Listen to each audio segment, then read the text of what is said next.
பகவானே சரணம். 10வது வீடும் 11ஆம் வீடு எப்பவுமே காலியாக இருக்கக்கூடாதுன்னு சொல்லுவாங்க.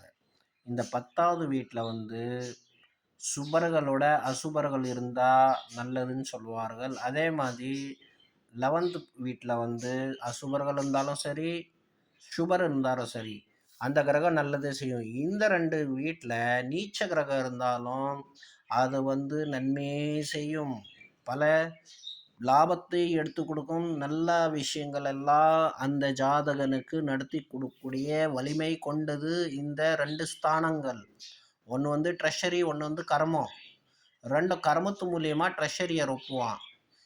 அதே மாதிரி சப்போஸ் அந்த கிரகம் நீச்சம் ஆயிட்டாலும் அது நீச்சபங்கம் ஆயிடணும். 10th ஹவுஸோ 11th ஹவுஸோ.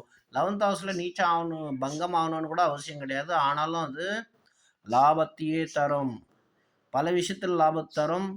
அண்ட் ஜாதகன் படிப்படியாக வாழ்க்கையில் உயர்ந்துட்டே போவான்.